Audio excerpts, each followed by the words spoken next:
Hello, welcome to the channel Why Stories. Enjoy watching. Darling, put my pants into the washing machine, please. Olympio shouted to his wife as he returned home. Albertina was sorting through a basket of dirty laundry when she discovered a trace of red lipstick on her husband's shirt. Clearly, it was not hers. The woman had already heard rumors that her husband was unfaithful, and his frequent late nights at work were not always due to meetings. But this mark confirmed her suspicions. It wasn't surprising. Olympio was a wealthy farmer, cultivating fields of wheat, rye, and corn. Every year, he harvested a rich crop, multiplying his wealth. Additionally, he was in good shape for his age. He was 45 years old, no longer young but not yet old. The farmer took care of himself, worked out at the gym, and ate well, so he was in excellent shape. However, it hadn't always been this way. They met when they were both young, both students doing their internships at a children's camp. Albertina was a strict and diligent counselor, while Olympio had a volleyball workshop. Albertina had a reputation for being an exemplary student, strict and hardworking. Olympio was known as a charming guy, though not particularly disciplined. Nevertheless, laziness was not one of his traits. The charming, curly-haired guy captivated Albertina, and they began to date. Their relationship continued even after the camp session ended. Olympio, who didn't lack female attention, focused on Albertina and decided to marry her. He proposed just a couple of months later. The ring was modest, the young athlete didn't have much money then. However, Albertina didn't rush to say yes. She loved her school friend Isaac, and it still lingered in her heart. She had liked him since high school, and they had a short romance, but after graduation, they went to different cities for further studies. Albertina enrolled in a pedagogical college in her hometown, while Isaac went to study medicine in a neighboring city. Long-distance relationships didn't work out for them, and the engaged couple decided to part ways. Soon after, Albertina learned that Isaac had found a new girlfriend among his fellow students. It hurt her, and she didn't date anyone until she met Olympio. It was impossible to resist his charm, yet deep down, she hoped that Isaac would come to his senses and come back for her. But that never happened. Soon after, she found out that her high school love had married, and the couple was expecting a child. In defiance of Isaac, Albertina accepted Olympio's proposal, and the young couple got married in the winter. They didn't delay having a child either. Since Isaac has become a father, I'll become a mother too. Albertina thought bitterly. In spring, she became pregnant, and by the new year, she had given birth to a boy named Diego. As the little one was growing, so were the demands of the young family. The country was going through a tough time, and they had to make ends meet. Olympio, as the head of the family, bravely took on the responsibility for his wife and young son. Realizing that he wouldn't earn much as a volleyball coach, he decided to venture into business. Initially, he started selling cat shampoos, but sales were poor. Then he switched to cigarettes, but that didn't go well either. Olympio was on the brink of despair when someone suggested he consider farming. Farming? Are you serious? Do I look like an agronomist? He exclaimed in surprise to his friend. Come on, Olympio. This is a gold mine. You have savings, right? Buy a couple of plots and sow them with oats. You'll see, it will more than pay off, his friend replied. And he was right. Olympio trusted his friend and, indeed, with great skepticism, bought several hectares. In the end, he did become a farmer. That year turned out to be bountiful, and Olympio immediately recouped all expenses, making a decent profit. Realizing that his friend was right, Olympio bought more plots, opened his own farm, hired good agronomists and tractor drivers, and things took off. Over time, his enterprise began to generate millions, and the family encountered immense wealth. Albertina couldn't believe her luck. She came from a simple family of teachers who had never lived lavishly, so at first, she didn't know what to do with such money. Olympio, why do we need so much? She sincerely wondered. Albertina. Come on, we earned it, honestly. So don't be shy, let's live well. We'll buy a big house, gold and diamonds for you, a fancy SUV for me, and Diego will go to the best school. Isn't it wonderful? Maybe we could donate a bit to charity? Albertina asked timidly. All right. We'll allocate some for charity too. Who do you want to support, homeless animals, the elderly, or orphans? Olympio condescendingly asked. Let's help sick children and rebuild the village church, okay? The woman suggested. Fine. Just don't be sad, the farmer replied, hugging his wife tightly. Indeed, the good life took over the family. They started traveling to overseas resorts and dressing well, and their diet started including delicacies. A spacious country house replaced their cramped apartment. Olympio, as promised, showered his wife with expensive gifts, jewelry, clothing, and cosmetics. The family acquired several cars, and eventually, Albertina also learned to drive. Her husband gifted her a Mercedes. However, she didn't like driving it to avoid attracting unnecessary attention. The farmer, as promised, allocated money for charity. Albertina even established her own foundation to help orphan children and named it Crystal Angels. She purchased everything necessary for the orphanage, appliances, furniture, groceries, and brought in psychologists and extracurricular educators, regularly visiting and spending time with the children. They loved their benefactor, hugging her and expressing endless gratitude. Albertina tried to bring her husband to the orphanage as well. One day, he succumbed to her persuasion and came, but he couldn't hide his disgust.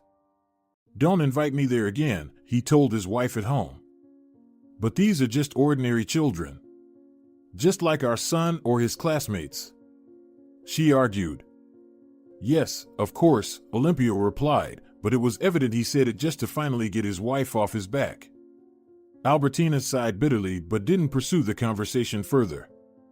It was enough that her husband agreed to support it financially. She didn't work anywhere herself. She wouldn't mind taking a job in her field, teaching lessons. Still, her husband strongly objected. He wanted his wife to manage the household, not spend nerves on other people's children, and focus on their own. Moreover, Olympio was a jealous man, and even though schools mostly employed women, there was still a risk of encountering some fit PE teacher there. That's what the man thought, so Albertina found herself doing charity work at the Children's Foundation. But this was not her only project. Olympio, as promised, also allocated funds to rebuild the old village church.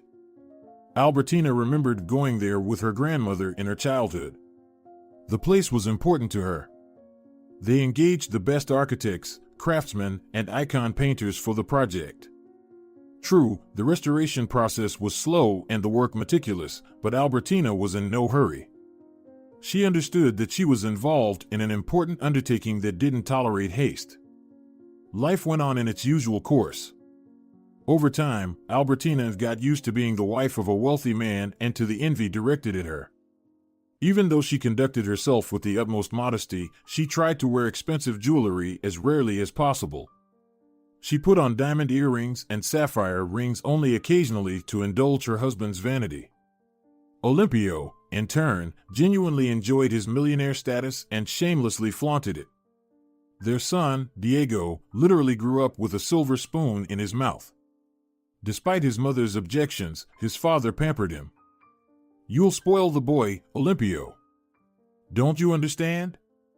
You grew up in a simple family, you know the value of money. Much of your success is thanks to that. Then you achieved everything through hard work, without any connections. And what about Diego? If something happens to you, how will he cope? He's already used to having everything without much effort. You can't do this, you have to teach the boy to work. She scolded her husband. Albertina, come on, what are you talking about? Let the boy enjoy a beautiful life, he'll catch up on everything, you'll see. The farmer dismissed his wife's arguments. All Albertina could do was sigh and continue to observe how Diego grew up as a typical representative of the golden youth. After high school, he declared that he wanted to study in Europe. Why do you need that, son? His mother lamented. You don't even speak the foreign language properly. Stay here, in your homeland. Study to be an agronomist, help your father, and make it a family business. I don't want to get my hands dirty in the black soil. The son proudly declared in response. Dad has already decided everything, and I'm going to study in Italy. The climate is good there, and the food is delicious. I'll become a financial analyst and get a job at some local bank. And I won't come back here anymore. After these words, Albertina cried, choosing not to argue, and silently went to her room. Olimpio indeed paid for their son's education, and Diego left to study abroad right after high school. As promised, he rarely visited home. Albertina bitterly acknowledged that there were no close and trusting relationships with her son. Neither of them ever felt a special connection with each other, and over time, they gradually became more distant. At night, Albertina was crying, and her husband was trying to console her.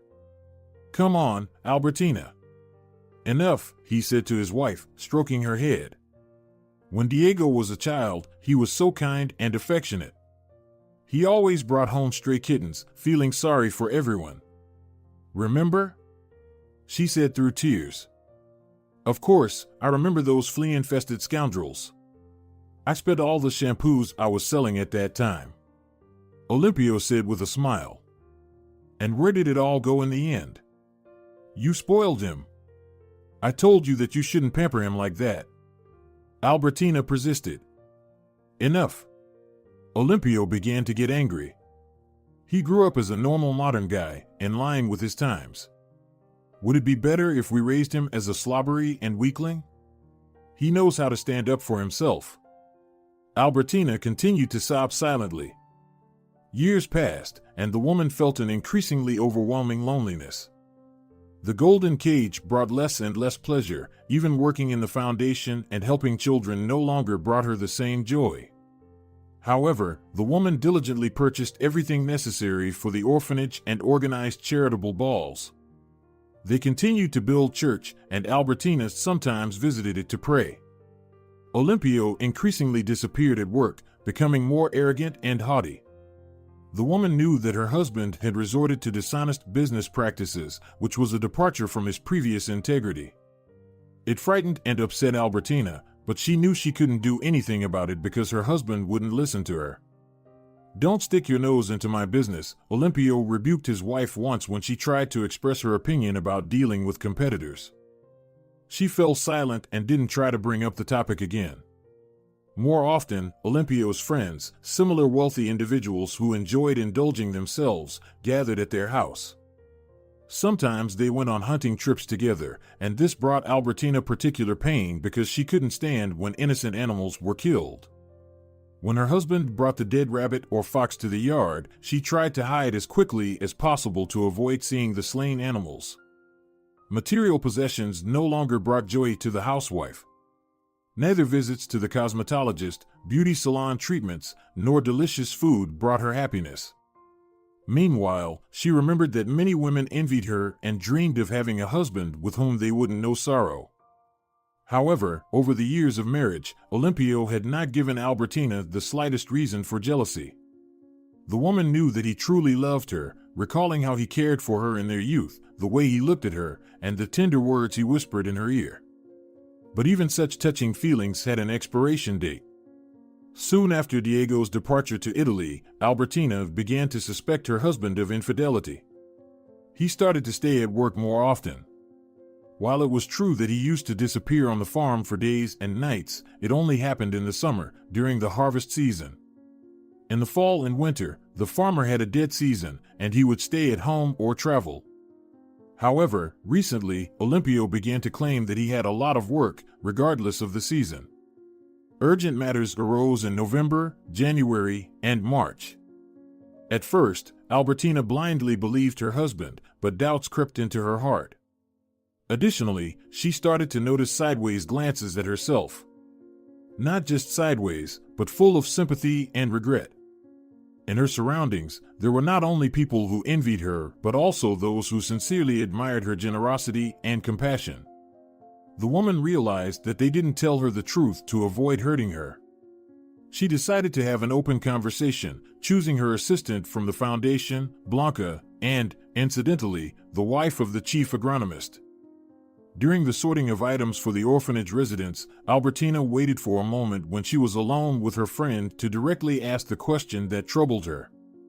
Blanca, don't pity me, tell me the truth. Is Olimpio cheating on me? Albertina asked directly. Blanca hesitated and initially tried to evade the question. Albertina, how would I know?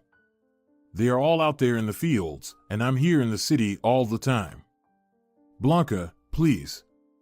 I can see that you know something.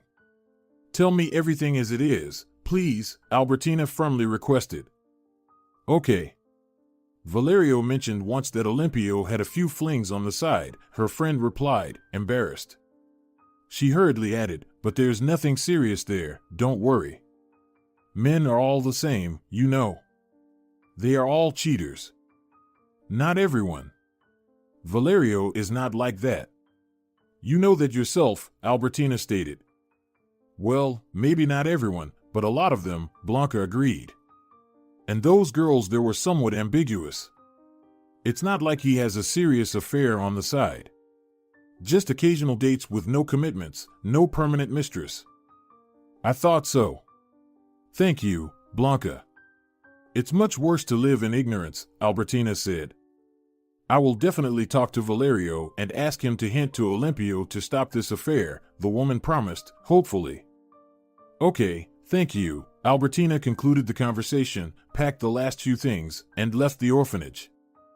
That same evening, on her way home, she burst into tears. She now had a personal driver because, once while driving, she had been in an accident and had since been afraid to drive. The driver's name was Consuelo, and he was only 10 years younger than his employer. He couldn't ask Albertina directly what had happened, although his heart ached when he was looking at his unhappy employer. He respected her a lot and highly appreciated her philanthropic activities. However, Consuelo understood everything, from just one phrase that accidentally slipped from his employer's lips. But I loved him so much. The driver felt a bit ashamed because he knew about Olimpio's infidelity and had seen his lover with his own eyes. But he couldn't tell his employer about it. Here, have a candy, he handed her a candy, wanting to cheer her up somehow. Oh, thank you, Consuelo, Albertina said and took the sweet, wiping away tears like a girl. I haven't had these in a long time. It's like a greeting from my youth. Well, I'm glad you liked it, the driver smiled and took the employer home. On the way, they didn't exchange a word, and when they had already stopped near the gates, Consuelo suggested. I can wait here, and you can cry in the car if it makes you feel better, he offered. Thank you, Consuelo, but it's time for you to go home. Your family is probably waiting for you, Albertina replied. I don't have a wife or kids, Consuelo stated. I see. I'm sorry if I cut to the heart, the hostess said. No, it's okay. Should I go then? Don't be sad. Goodbye, the driver bid farewell, letting the woman out. Albertina went into the house. Olimpio was in the living room watching hockey, cheering for his favorite team.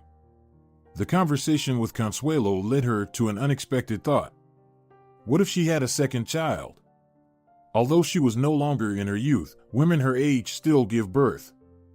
Health-wise, she never complained. She gave birth to one child and could endure and deliver another. Leaving her unfaithful husband wasn't an option because, over the years, she had become accustomed to the life in which she was a self-sufficient housewife, not needing anything. She wasn't sure if she could start a new chapter where she would be completely independent. Besides, in such a case, Olimpio would likely stop financing the charitable foundation and halt the church restoration. She had dedicated years to these projects and was not ready to give them up. Yes, she had grown accustomed to Olimpio, with all his pros and cons. Romance and passion in their relationship had long faded, but they had grown close and become strangers to each other. In general, divorce was not even considered by Albertina. She had to find other solutions. And the first idea that came to mind was having a child. Decision made, I'll have a baby, she declared to herself, looking at her reflection in the mirror. That evening, she wore the most tempting nightgown in her wardrobe and arranged a passionate night for her husband. He was surprised, and he even said he wouldn't recognize his wife. "Oh, you thought I was done for? There's still life in the old girl." Albertina winked mischievously at her husband, adjusting the bedsheet. After that, the waiting period began. After a month, she bought a pregnancy test, but it showed a negative result. Albertina decided that it must have been wrong and, after the first day of delay, rushed to a gynecologist. But the doctor didn't justify her expectations, stating that she wasn't pregnant. "You do have a chance, but you should take care of your health. I recommend going to the reproductive health clinic that recently opened in our area. The prices there are not the lowest, but, judging by everything, you have no problems with that, right?" The doctor advised. "Yes. Money is not a problem," Albertina replied. "Thank you, doctor. I will definitely go there. Please, good luck to you, and remember, fortune favors the persistent." Her gynecologist encouraged her. Albertina was determined, and the very next day, she headed to that clinic. However, she soon discovered that getting an appointment there wasn't that simple. One needed to book in advance. Albertina was even willing to bribe to expedite the process, almost for the first time in her life. But they refused to take the money, explaining that the conditions were the same for everyone. She had no choice, so she agreed on the appointment for a week later. Albertina barely survived those 7 days because the idea of motherhood completely engulfed her. She browsed online marketplaces, looked at baby products, toys, rattles, strollers, and even picked a name for the future baby. She would name a girl, Marta, after her mother, and a boy. Well, for a boy, she would choose the name Isaac in honor of her first, most significant love. A week passed with such dreams, and finally, Albertina headed to the clinic. As she was sitting in line, the administrator approached her. She seemed visibly agitated, and there was a reason for it. "I'm really sorry, but the doctor who was supposed to see you fell ill. She has a fever. Unfortunately, she won't be able to see you today," the clinic employee apologized. "Is it possible to schedule me for tomorrow with another doctor?" Albertina asked hopefully. "I'm sorry, but we're booked a week ahead. I can only schedule you for next Thursday," the administrator explained. "What about today? Can't anyone see me today? Every day counts." Albertina started to worry. "Are you okay if a male doctor examines you?" the clinic employee asked. "I'm over 40. I stopped being embarrassed about such things a long time ago.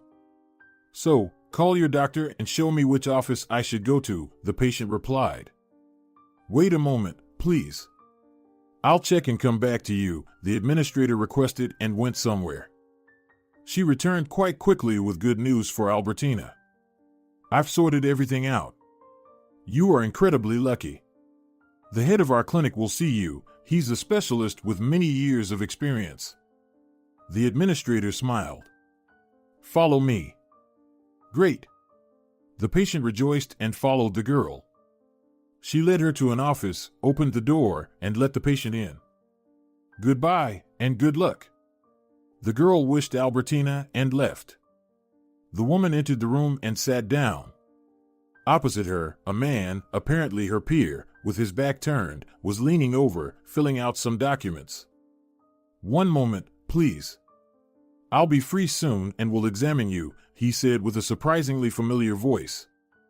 She became slightly nervous, and when the doctor turned to face her, she dropped her bag to the floor in utter amazement. "Isaac?" she asked in astonishment. "Albertina?" the doctor asked with the same level of emotion. A silent pause followed. The woman was the first to regain her composure. "How did you end up here? If I'm not mistaken, after studying at the university, you stayed in the city, where you studied, and built a successful career there," Albertina said. "Yes, that's right. I worked as a gynecologist in one of the clinics for a long time. Later, I decided to open my own clinic. It was challenging at first, but gradually it became easier. The clinic flourished and expanded into a network. Recently, I opened a branch in my hometown, the former classmate explained to the patient. I see. I'm happy for you. But why did you come here yourself? Just a routine check, and I was lucky to get an appointment with you? Albertina asked. Not quite. I decided to return to my hometown. I'll be working here, Isaac replied. Surprised, she asked. Remarkable. Usually, at our age, people don't dare to make changes. Why did you decide on this? 2 years ago, I lost my wife in a tragic car accident. The doctor's eyes darkened. I couldn't come to terms with my loss for a long time. Everything in that city reminded me of her. In the end, I thought about a change of scenery. That's what I needed. And I haven't regretted it. I've been living here for 2 months now, and I feel much better. I'm sorry if I cut to the heart, Albertina said. And the child? You had a child, a son, right? A daughter, Isaac said. I named her Albertina. Albertina was taken aback. The doctor continued. She's already an adult, living in France, and a pianist. She's a person of the arts, explained Isaac, then asked, Are you married? Do you have children? Yes, I'm married. I have a son, but he is also already grown up and currently lives in Italy. Our children have grown up so unnoticed, Albertina replied softly. That's true, Isaac said with a smile. So, why are you here now? You see, Isaac, I want to have a child, the woman replied with special tenderness. But, as I am no longer young, it's not that simple. So, I came to your clinic. People highly recommended it to me. They said I was incredibly lucky to have an appointment with you. But, as you understand, due to our acquaintance, I can't decide to have you examine me. Of course, I understand, Albertina, Isaac replied. Today, all our doctors are busy, so I doubt I can help. But tomorrow, I promise, I'll find a slot for you and allocate our leading specialist. And don't worry about your age, women much older than you gave birth. Besides, no matter what you say, you look young. Upon hearing this, Albertina blushed and thanked the doctor. He handed her his business card and asked for her phone number. I will definitely call you as soon as I confirm the time for your appointment tomorrow. Well, for now, let's say goodbye. It was great to see you, the doctor said. I was very glad too, Albertina replied, and she left the clinic. Isaac didn't deceive her. An hour later, he messaged her to come the next day at 10 in the morning. The woman was fluttering like a butterfly, not only because she managed to get an appointment with the best specialist in the clinic, but also because she met her first love and realized that she still had feelings for him. Meanwhile, Olympio couldn't understand the reason for his wife's change in behavior. He hadn't seen her so radiant in a long time. What's gotten into you, dear? He asked. It's all love, darling, Albertina replied, winking playfully at her husband. He smugly smiled, attributing everything to himself. But the woman knew that it was about someone else. The next day, she visited the clinic. She liked the gynecologist. He reassured the woman and prescribed a short course of treatment, after which, he claimed, her chances of pregnancy would significantly increase. Albertina was pleased, but she was no longer so sure that she wanted a child from Olympio. If only Isaac could be the father. But these were just dreams. She was a mature married woman, and she shouldn't have even thought about such things. She saved Isaac's number on her phone and kept rereading messages from him. There was only information about the doctor's appointment, but even that warmed her soul because it was a message from her beloved man. Her dear Isaac was looking at her in the profile picture. He was just the same as in school. He still had the same kind eyes and a pleasant smile. Only there were more wrinkles, and a few gray hairs had appeared. But she, too, was not a young girl anymore. Meanwhile, Olympio continued to cheat on his wife, and the trace of lipstick on his shirt was evidence of that. Seeing it, Albertina finally decided that she had to meet with Isaac and confess her feelings to him. She wanted to do whatever would happen next. At 40, she had become much more determined than she was at 18, and she liked it very much. However, the woman did not know how to start a conversation with her first love. How do I initiate communication? She couldn't text him directly because she had been thinking about him all these years and couldn't live without him. Albertina decided to be more subtle. She sent Isaac a message thanking him for his help and the consultation with a good doctor. He replied that there was no need for thanks. And the old friends began to chat. As a result, Albertina gathered her courage and invited the man to meet. How about getting together for a cup of coffee and reminiscing about our youth, she texted. Wonderful idea. Isaac instantly replied. I'd gladly spend time with you in some cafe. Just, will your husband let you go? Don't worry about that, he's not the jealous type. In reality, Albertina already didn't care about what Olympio would think. Since he stopped considering her feelings, she was not obliged to do so either. The homemaker had essentially sacrificed her life on the altar of serving her husband. Yes, she lacked nothing, but in the end, she hadn't realized herself either professionally or as a woman. On the weekend, Albertina and Isaac met at a cafe. They chose a quiet, uncrowded place to avoid unnecessary gossip. The woman dressed elegantly but not overly sophisticatedly, so the man wouldn't suspect how important the meeting was to her. Isaac was elegant. He had always stood out for that, even in his youth. Both were clearly nervous, and they couldn't hide it. Initially, the conversation was difficult because they couldn't relax. But then, the old friends began to reminisce about their school years, and everything went smoothly. Remember when Julio pulled your hair so hard that he broke the berry off your hairpin? I hit him on the head with my backpack for that, Isaac said. I remember. Then they even called your father to school. Albertina smiled. Yes, but it wasn't serious. For me, the most important thing was to protect you and defend your honor, the man declared. Word by word, it felt as if the long years of separation had never happened. Albertina and Isaac were comfortable with each other. In the end, the woman gathered her courage and confessed that she still had feelings for him. He responded with reciprocity. I love you too, and I wouldn't mind starting everything anew. Besides, now we live in the same city again. But you're married, and on top of that, you want to have another child, the doctor noted.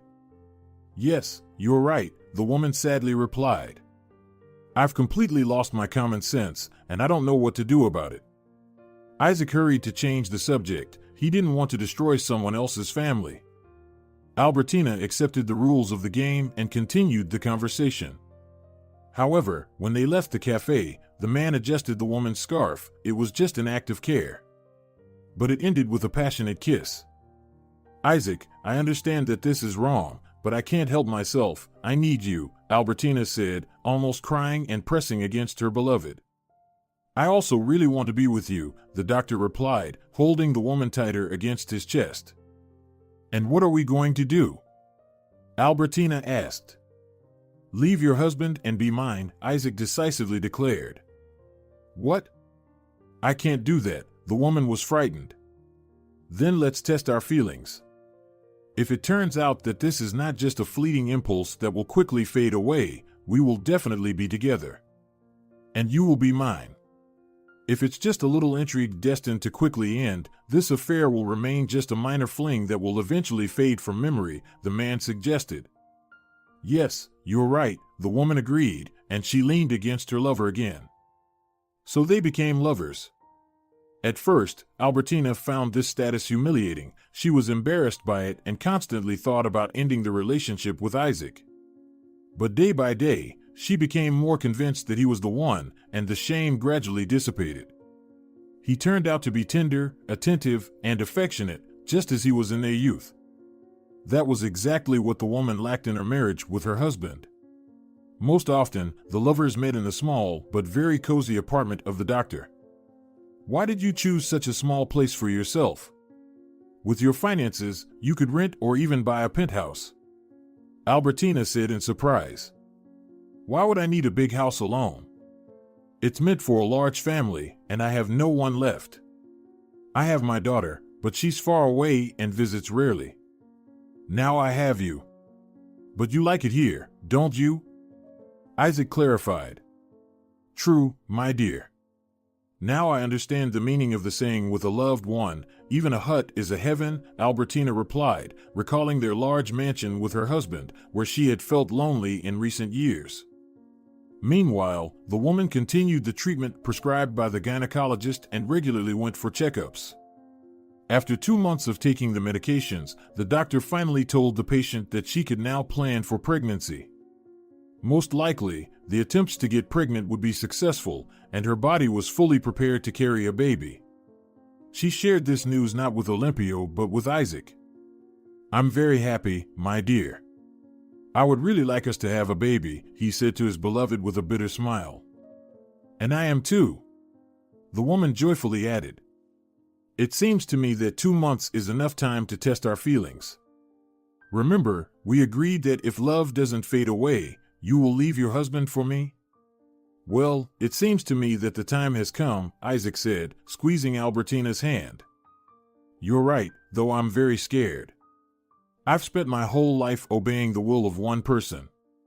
And now I have to change everything radically. It's difficult, the woman shared her feelings. But it's definitely for the better, Isaac insisted. In the end, Albertina decided that she would talk to Olympio over the weekend, not wanting to distract him after a work week. The decisive moment had come, and the woman knew that the conversation would not be easy. The man was in a good mood. He had recently closed a good deal. Olympio, we need to talk, Albertina said. Can we do it later? I'm in a hurry, the guys are waiting. We're going hunting, her husband replied. The subject is very important, the wife insisted. Oh, don't talk nonsense. What else is important?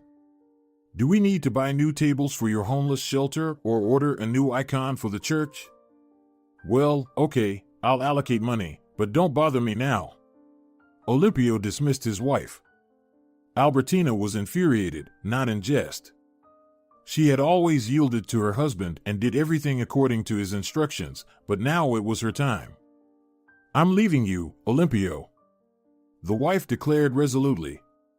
The man lost the ability to speak and then burst into laughter. Don't talk nonsense. Are you offended or something? Enough, let's move on, forget it, the husband said. No, this is not nonsense. I really can't take it anymore, Albertina said. Why is that? Olympio was surprised. It's killing me to endure your numerous affairs and accept your coldness and arrogance, Albertina explained. What nonsense? What are you saying? The husband protested. If you thought I didn't know about your mistresses, you were wrong. I can't live like this anymore, and this is my final decision, Albertina declared. Well, where are you going to go? You won't survive without me. You haven't worked a day in your life. Olympio laughed. I'm leaving for another man. The wife almost shouted out of offense, though initially she hadn't planned to reveal her relationship with Isaac. That's interesting. So, you're accusing me of infidelity, and you're cheating on me yourself? These are double standards. Olympio laughed. It's different. You change women often, and I have only one man, and I truly love him. I met him recently, and as soon as we realized that we couldn't live without each other, we decided to be together without cheating. We'll part ways, and I'll start a new life without lovers, but you can bring your harem here if you want. Albertina replied. So, that's how it is? This is what I get instead of gratitude for a comfortable life? Well, you know what? Pack your things immediately and get out. I won't let you back into this house, and I'll file for divorce myself tomorrow. I won't live with a whore. Olympio yelled and slammed the door. Albertina hastily packed her suitcase and a few bags with her most important belongings, leaving the diamonds in the cottage. She walked out into the street. Isaac was already waiting for her in the car. The woman hugged her lover and burst into tears. Well, my dear, the worst is behind us now. We'll be together, and no one will take us apart, he reassured her. The lovers headed to Isaac's apartment. Now I have motivation to buy a big house, he said, smiling and hugging his wife. And I hope we'll live in it together, you, me, and our child. I hope so too, Albertina replied. She had calmed down by then. But, Isaac, you know what worries me? The charitable foundation. Now Olympia won't sponsor it, which means the kids will be left without support. Don't worry, I'll take care of the expenses.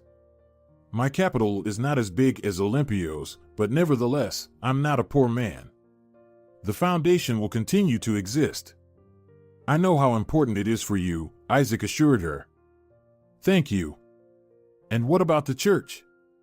They'll stop rebuilding it too. The woman was worried.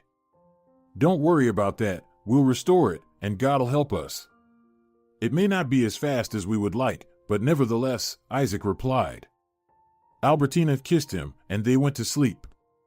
As promised, Olympio filed for divorce the next day, spreading rumors around the city that his wife, once considered almost saintly, turned out to be a deceitful cheater.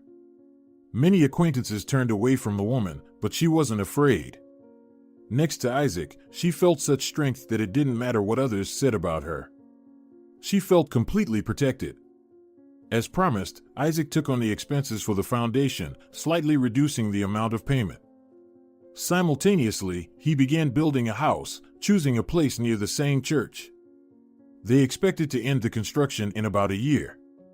The building was planned to be large but spacious. Albertina felt truly happy for the first time in many years, even though her son Diego, upon learning about his parents' divorce, turned away from his mother, stopped answering her calls, and made calls himself. He texted his mother only once, after she failed to reach him on his birthday, and in response, she received a message with just one word, traitor. Don't worry, Albertina, he's still very young and passionate. I'm sure that over the years, he'll calm down and understand. You'll definitely reconcile, Isaac reassured her. Unlike Diego, Isaac's daughter took his relationship with another woman quite calmly and even visited them from time to time. I hope you're right, the woman agreed with him, sobbing. Life gradually returned to normal.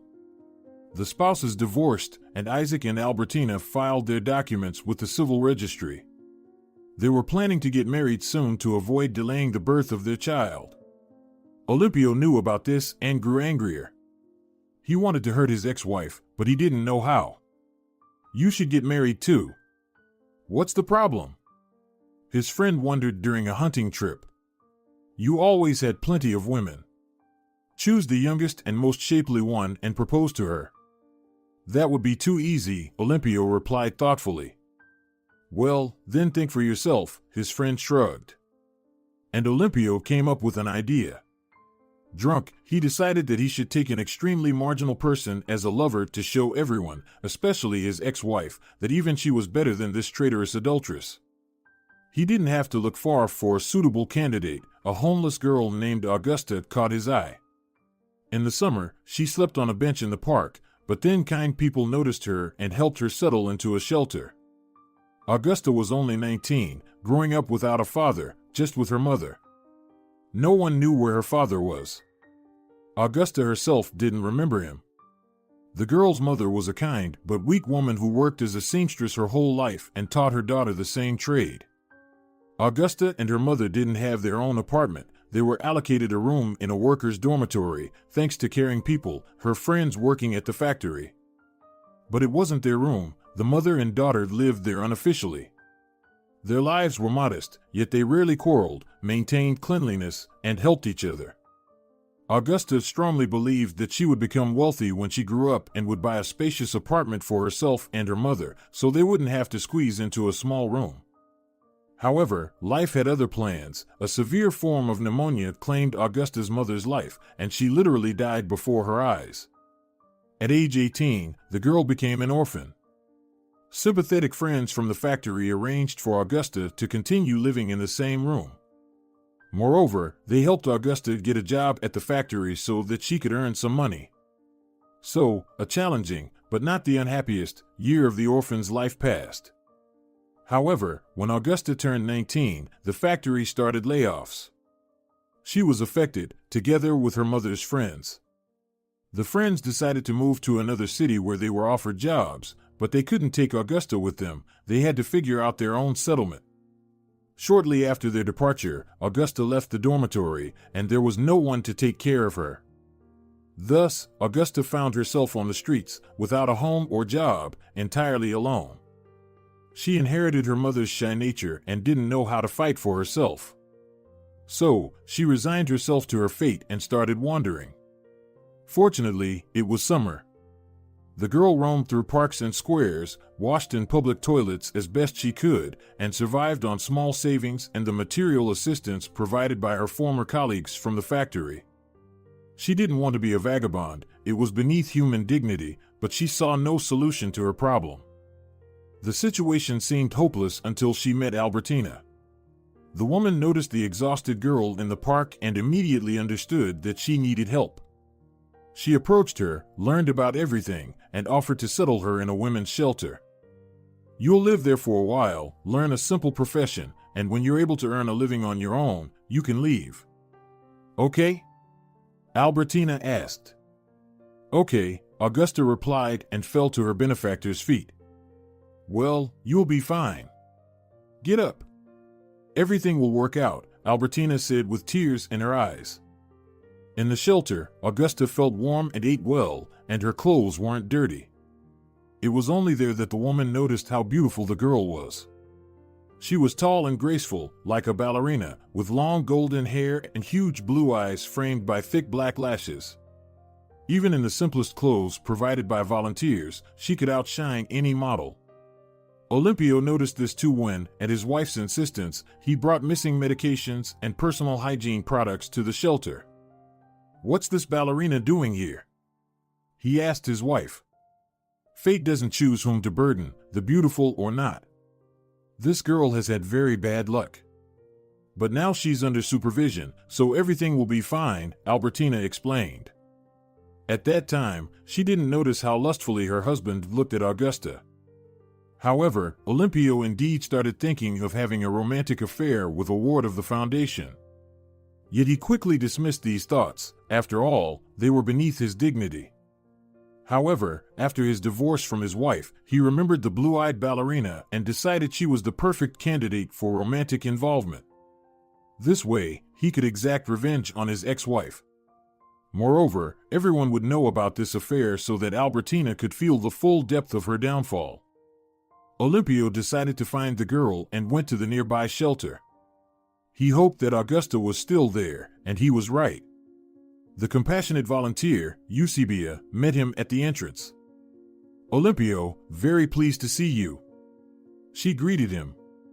Why are you alone, without your wife? The man was surprised that the shelter was unaware of their divorce, but he quickly realized that this worked to his advantage. They would ask him fewer questions.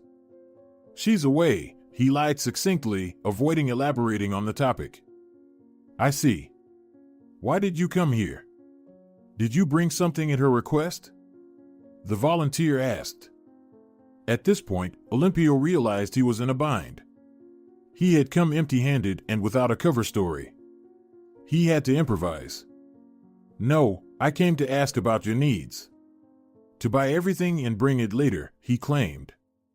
You're a saint, Eusebia exclaimed. Thanks to your wife's efforts, we have everything we need. The only issue is that the shelter is overcrowded. There's no room for new girls. We need to free up space and resettle those who have already recovered and adapted. But there's nowhere to move them. Can you help with that? Bingo! Olimpio couldn't hide his joy. The opportunity to take Augusta into his own hands presented itself. Of course, let's do that. I'll help you. I'll rent an apartment for one of your wards. I remember that a few months ago, Albertina brought a homeless orphan girl to you. I think her name is Augusta. Fate treated her bitterly. Is she still here? Yes. The volunteer joyfully replied. And she's ready to live independently. She completed sewing courses and can now earn a living, just like her mother did before. Great.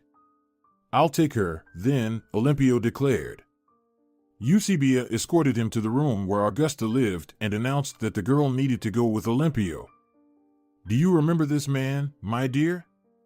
He's Albertina's husband, the woman who saved you. And now, this wonderful family will save you once again. They'll provide you with temporary accommodation until you can start earning a living on your own." Augusta beamed and thanked Olympio. During her time at the shelter, she had indeed regained her strength and looked fresher, well-rested, and even more beautiful. The man ensured that he made the right choice. Indeed, he took the girl to an apartment, not a rented one, but his own. The farmer had secretly bought it without his wife's knowledge and used it for his extramarital affairs. The place was small but located right in the city center, equipped with the latest technology. "And so, will I be living here now?" Augusta exclaimed in surprise. "Yes," the man answered self-satisfactorily. "Thank you. I don't even know what I can do for you," the young seamstress cried. "We'll settle the score." He winked at her and left. "I'll drop by in a few days." The man decided to give Augusta some time to adapt before making his move. Augusta was gradually settling in and was ready to start looking for work, but Olympio stopped her. "Don't rush with that. Take your time to recover. You've had such a tough life," he sympathized with her during his visits. Augusta melted and nodded in agreement. The only thing bothering her was why her benefactor, Albertina, hadn't visited. "We got divorced," Olympio pretended to be sad. "She turned out to be a deceitful and unfaithful wife. She broke my heart." Hearing this, the girl fearfully covered her mouth with her hands. "It's so sad. I never could have imagined she was capable of such a thing. She seemed so kind." Augusta exclaimed. "Appearances are deceptive. You're still too young, but as you age, you'll realize that," the man replied. "Do you feel very sad, I suppose?" the girl asked. "I do," Olympio, even more convincingly, declared with a hint of sorrow. He realized that he had found the perfect way to the trusting and kind girl's heart by invoking her pity. Now all that remained was to persuade her to show him affection and make her feel better. It wasn't difficult. Augusta had long been without love and affection and was in dire need of those feelings. Moreover, she had never experienced such strong, masculine support.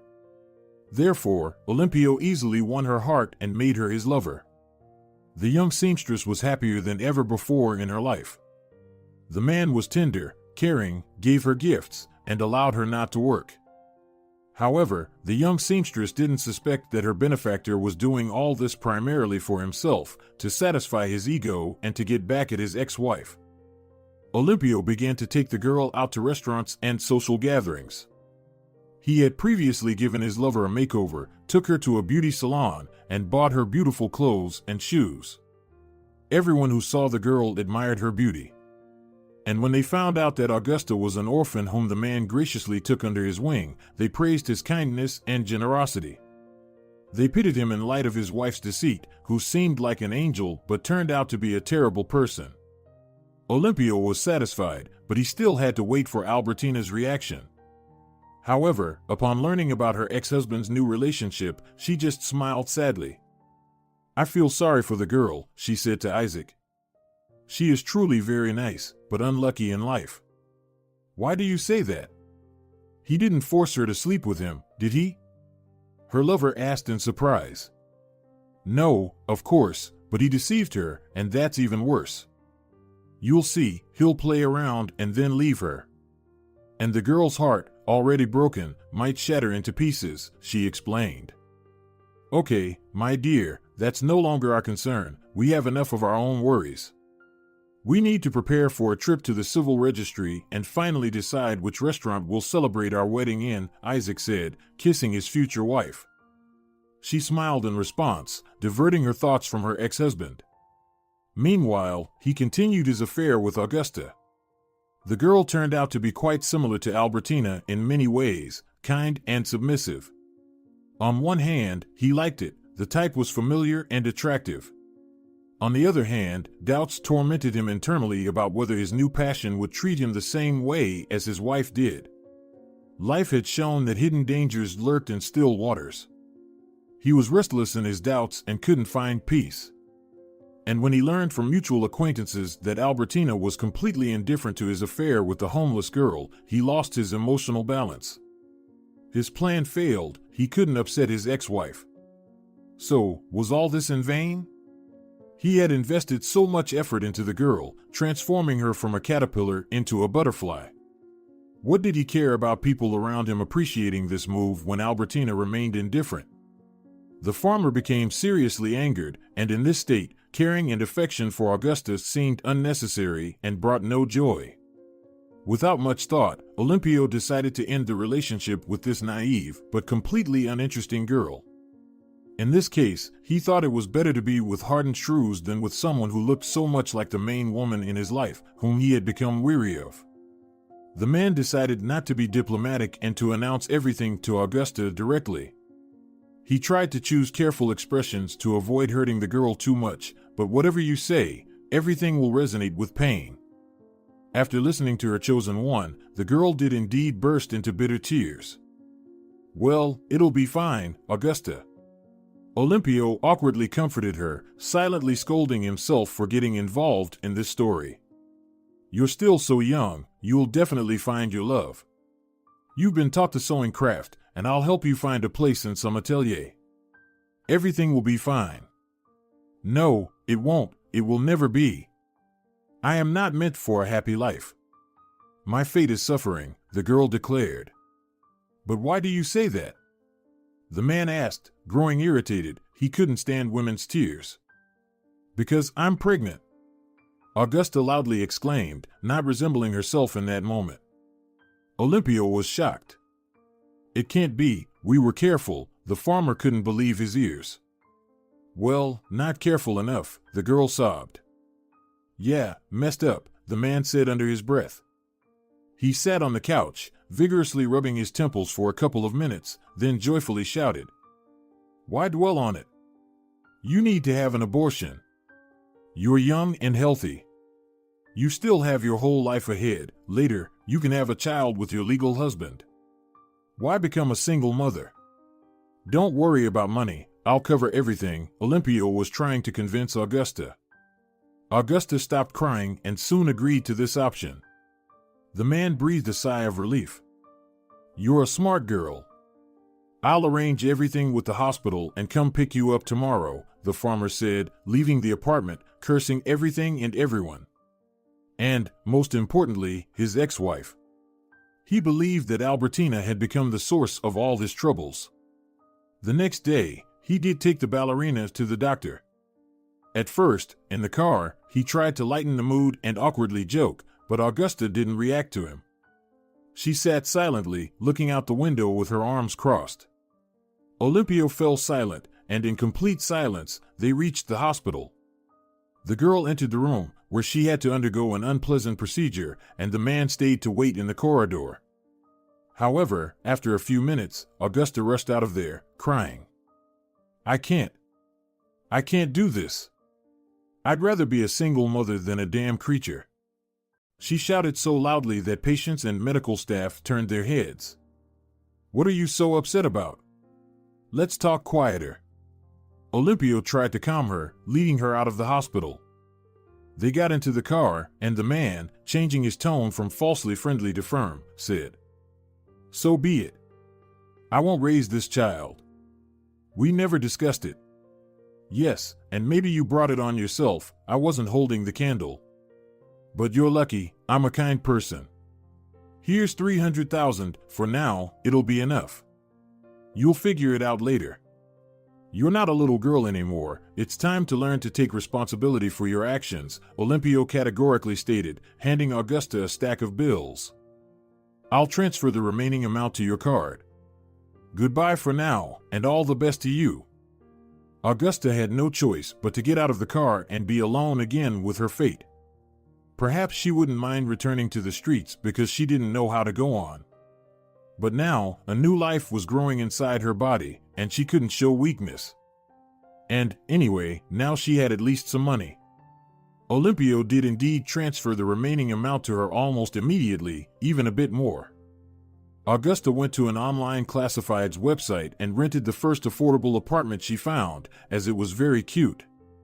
Also, she sought advice from a crisis center, where she had lived for several months. No matter how much volunteer Eusebia tried to find out who the father of the child was, Augusta never gave her an answer. She decided to keep it a secret. After all, knowing this fact wouldn't change the situation. In the end, Eusebia just sighed bitterly, gave her former ward some baby items that are always in stock at such institutions, and promised to arrange a job for Augusta at a sewing studio until the due date. The girl thanked the volunteer and went home to get used to her new status and life. Eusebia didn't deceive her and indeed helped with finding a job. The sewing studio was conveniently located near the apartment the seamstress rented. The team turned out to be good. All the women were supportive of their new colleague and treated her with understanding. Although she didn't earn much, now she had some income. Plus, there was still a financial cushion from Olympio, and her new colleagues brought in things left by their grown-up sons and daughters. Thanks to this, a stroller and a crib appeared in her apartment.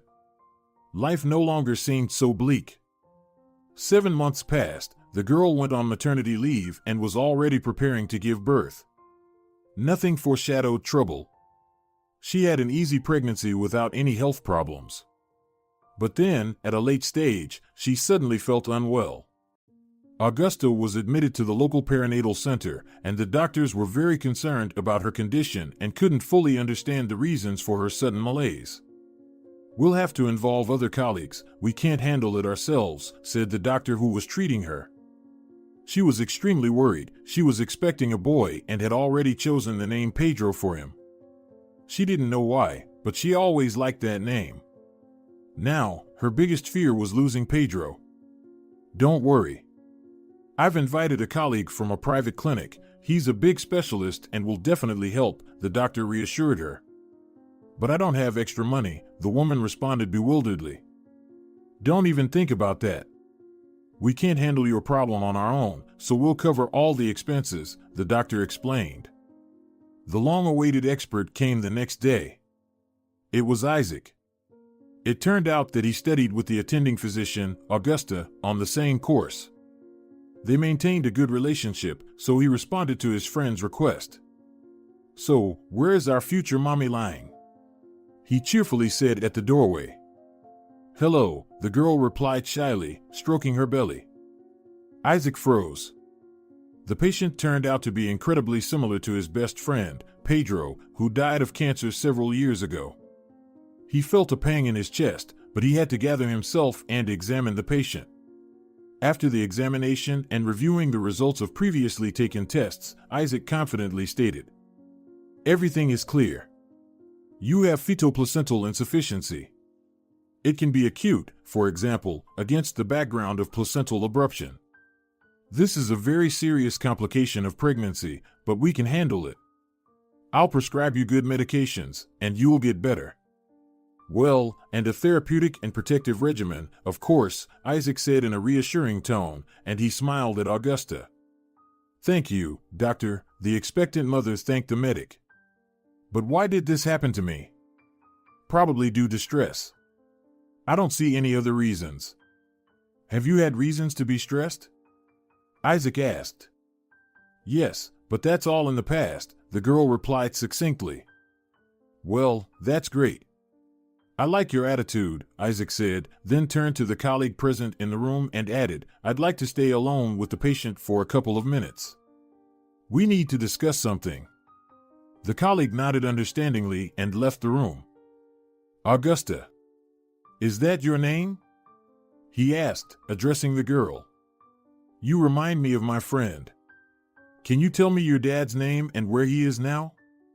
I grew up without a father and never saw him." "I don't know his name," the patient answered, frightened but honestly. "All right.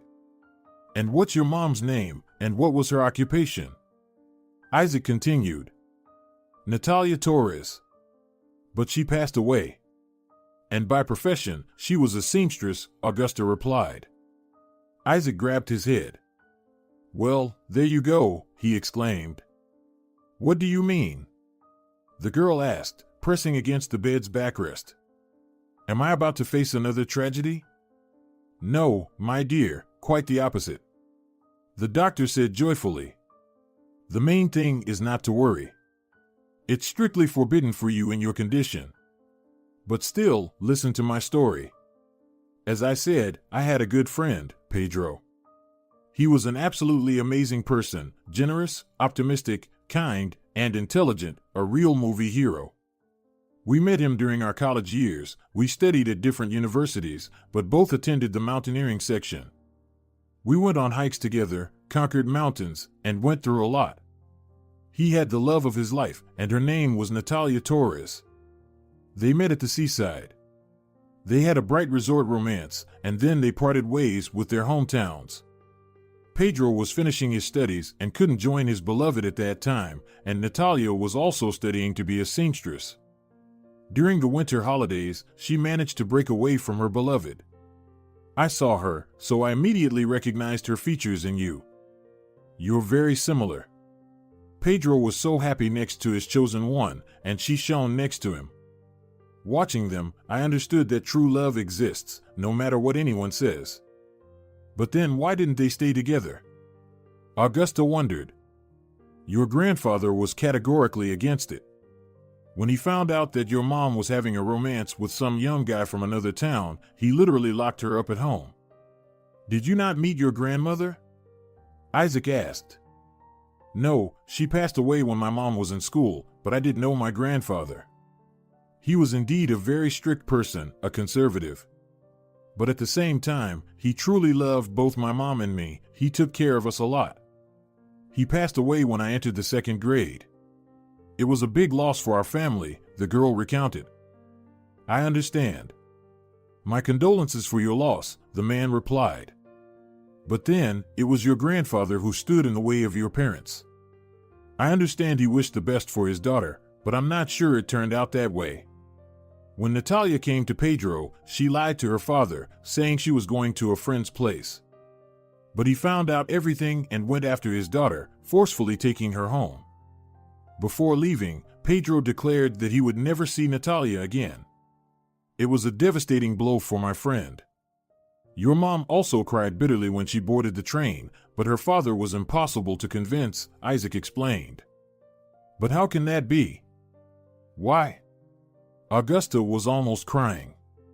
That's how it goes.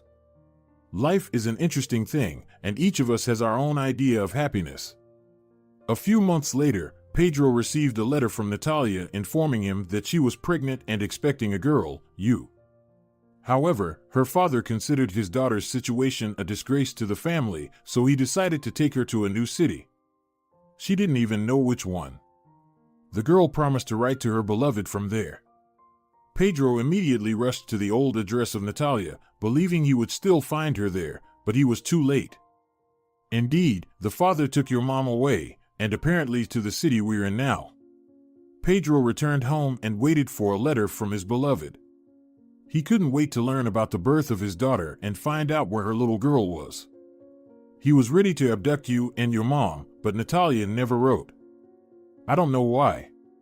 My friend waited a couple more years but received no lines from his fiancée.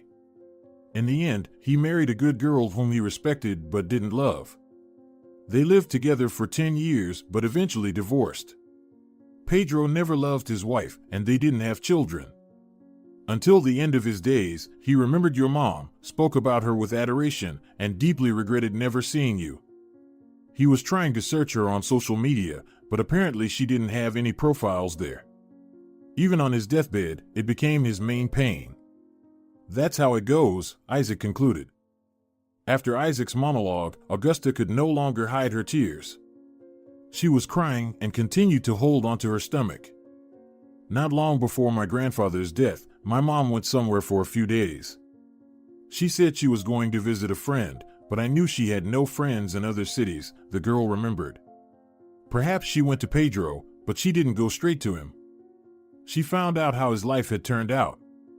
She was very delicate, never wanting to be a burden to anyone and always wanting to please everyone. Maybe she learned that Dad was married and didn't want to intrude on his family, so she just returned home. I remember she came back very sad. Isaac let her release her emotions, but then he took her hand and tried to console her. I understand your feelings. I hope you haven't repeated the fate of your mother, and your little one, whom you carry in your heart, will have a loving and caring father, Isaac said. No, the girl replied. Apparently, it's our family curse to raise children alone. I'm not married, and the father of my daughter left me when he found out about my condition. So, I'm completely alone. It's very sad, and the one who treated you like that is a real scoundrel. Don't despair. The thing is, your father wasn't lucky in love, but he made a fortune in business and became a successful entrepreneur. Pedro was engaged in supplying agricultural machinery very successfully. By the end of his life, he had managed to amass a considerable fortune. He had no close relatives, his parents had passed away, he divorced his wife a long time ago, and they had no children. But until the last days, he didn't lose hope of meeting you, his daughter. His only child. Unfortunately, it didn't work out, but he still believed that you would be found. So, he left me, his closest friend, his property, and a part of the business in his will. He also entrusted me with finding you and passing on all this. I did try to search, I even hired a private detective. But all in vain. And now, by chance, we met, and how can you not believe in fate after that? Isaac exclaimed. Augusta stopped crying, she couldn't believe her ears. So, from a poor girl who recently wandered the streets, thinking she was destined for a hungry death, she turned into the heiress of a large estate?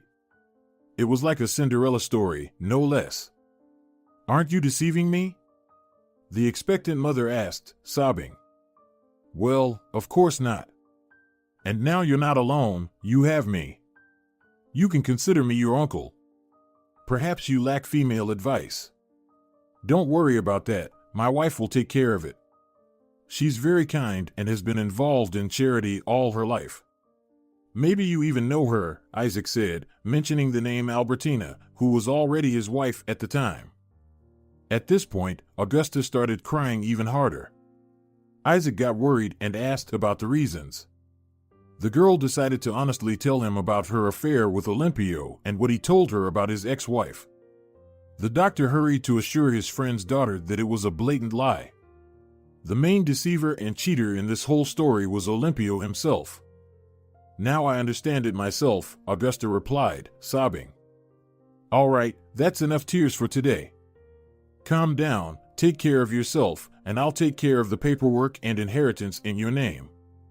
When you leave the maternity ward, you'll be a well-off girl, and there will be no need to return to your apartment. With the money left by your father, I will buy you a place closer to us and Albertina, all right? Isaac said. Augusta nodded contentedly. Isaac kept his word and, just in time for the birth, completed the process of formalizing the transaction. An apartment for Augusta and her daughter was not far from the doctor's home.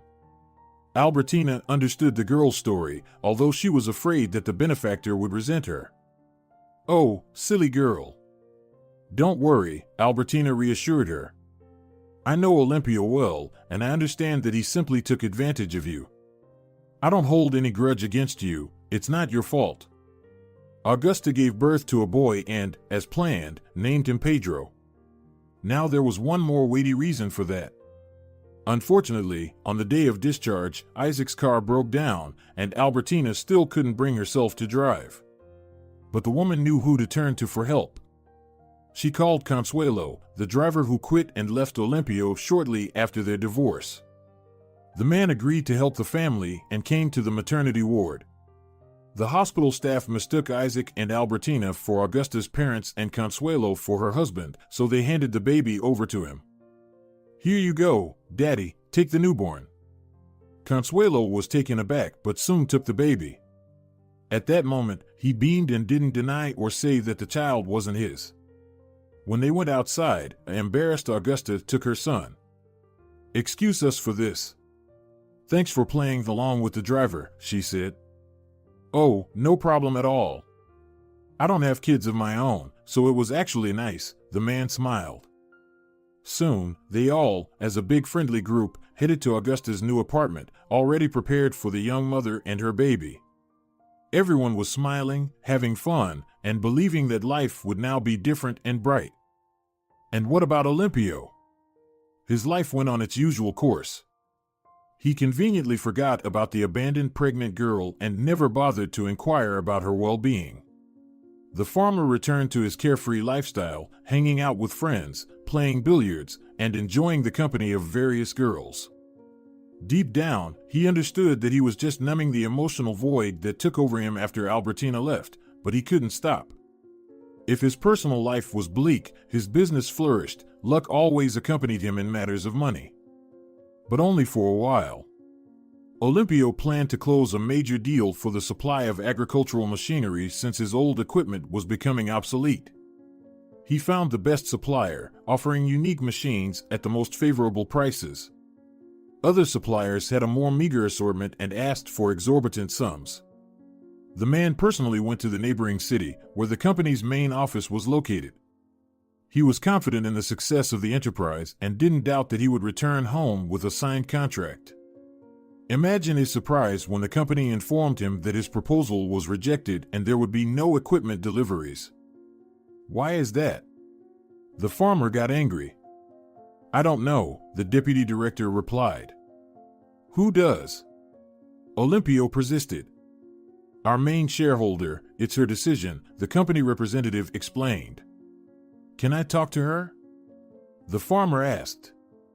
At the moment, she's in another city, ironically, in your hometown. She's the young heiress of the founder of our company. A few months ago, she gave birth to a child and will be baptizing him this weekend. By the way, in the ancient church, the restoration, which you were involved in for some time. The restoration was completed just recently, the organization's representative explained in detail. Understood, thank you for the information, Olympio said, heading for the exit. The refusal in the deal didn't leave him alone. He found no information about this mysterious heiress in public sources, there was no data about it. But he was eager to see her with his own eyes and find out why she refused him. Without this deal, his farm was supposed to suffer losses since he had to buy equipment elsewhere at a much higher cost. On Sunday, he went to the church, a place he hadn't visited since Albertina left. At the sight of the golden domes, he shivered. There were many cars near the church, including Consuelo's familiar foreign car. This surprised Olympio. People were signing hymns in the church, the christening was in full swing. The farmer entered and was dumbfounded. The mother of the baby and, at the same time, the main shareholder of the company turned out to be Augusta. Next to her, holding her hand, was Consuelo. Albertina and Isaac baptized the baby. In confusion, Olympio went outside. At the end of the christening, he approached the group of people coming out of the church, all shining with happiness. And how should I understand all of this? He shouted. Isaac and Consuelo took 2 steps forward, as if trying to shield their beloved women. It's very simple, Olympio, said Albertina. It's karma. His ex-wife told him Augusta's story, and only then did Olympio notice that Albertina was pregnant. The rounded belly was clearly visible. But how is this possible? I am the father of the child. I also have the right to inheritance. The farmer shouted. Not so fast, declared Augusta. The child's father is Consuelo, he is the one listed on Pedro's birth certificate. You can't disown your son and then, as if nothing happened, claim your rights to him. Consuelo embraced Augusta and nodded. Meanwhile, she continued. Once you told me that appearances can be deceiving, and I would soon find out for myself. Back then, I couldn't even imagine that it would happen so quickly. I truly realized it, thanks to you. But it wasn't all in vain. I became much stronger, and now I won't let anyone harm myself, my child, or the people dear to me. Yeah, get lost, all of you, shouted Olympio and walked towards his car, continuing to throw profanities at everyone gathered. However, both Albertina and Isaac, and Augusta and Consuelo, couldn't care less. They were happy and loved, knowing that they could rely on each other at any moment. And that was what mattered most. If you're enjoying it as well, leave a like and subscribe.